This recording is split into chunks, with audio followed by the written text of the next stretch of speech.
Hello, welcome to my mini blog. এই টানা 15 দিন আমি ভিডিও দিতে পারছিলাম না, তার কারণ 15টা দিন আমাকে টানা বেরোতে হয়েছে।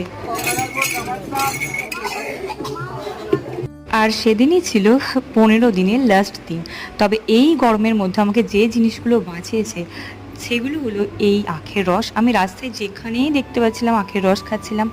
আর একটা জিনিস, সেটা হলো লস্যি।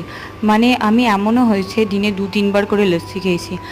আর তার সাথেই ছিল বাড়ি ফিরে মায়ের বানানো এই আম পান্নার শরবতটা। এই শরবতটা খেলে না সারাদিনের সব ক্লান্তি পুরো দূর হয়ে যায়। আর সেদিন ছিল জামাই ষষ্ঠী। জামাই ষষ্ঠীর দিন এইসব খাবো না, এটা হতেই পারে না। আমি ষষ্ঠী মানেই এগুলো খেতে অভ্যস্ত, চিড়ে দই।